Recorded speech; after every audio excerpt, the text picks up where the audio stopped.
Ces mouvements de danse teintés de la bonne humeur sur les visages des travailleurs de Healthy Environment, une entreprise réputée dans l'assainissement de la ville capitale, ont constitué un moment captivant lors de la célébration de la Journée internationale des travailleurs le 1er mai 2024 à Brazzaville. Autour de leur directeur général Yvon Kaba, ses employés dans l'allégresse ont jeté des fleurs à la dite entreprise sans laquelle ils devraient tous se retrouver au chômage. Donc nous avons lutté jusqu'à ce que la société a rené et nous sommes maintenant au nombre que vous voyez ici là, c'est les efforts que les 4 qui ont survécu et le travail qu'ils ont fourni. C'est ce qui fait que cette société redevienne grande comme ça là. Donc, félicitons la sagesse de M. Yvon Kaba.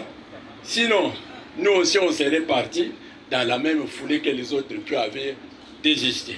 La valorisation de la journée dédiée aux travailleurs s'est faite aussi par le passage du bénévolat vers le salariat, a laissé entendre Yvon Kaba.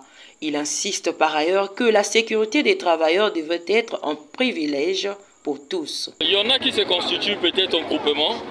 Au départ, c'est le bénévolat. Mais il faut très vite passer du bénévolat au salariat. Parce que les gens ont des responsabilités. Un père de famille, vous ne pouvez pas lui demander de rester dans le bénévolat pendant longtemps. Donc il faut très vite mettre en place des stratégies pour passer du bénévolat au salariat. Mais la sécurité des travailleurs se crée par l'environnement de travail. L'environnement que vous créez chez vous. Et en fonction de cet environnement, vous aviez des initiatives pour sécuriser le travail qui est effectué.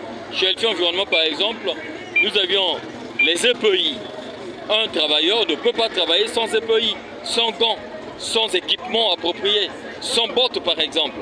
Ça fait partie des sécurités dans le travail. Si les travailleurs évoluant à Healthy Environment témoignent de la gratitude et du bon traitement qui leur sont réservés au quotidien, d'autres entreprises de la place devront emboîter le pas pour le bien-être des travailleurs en République du Congo.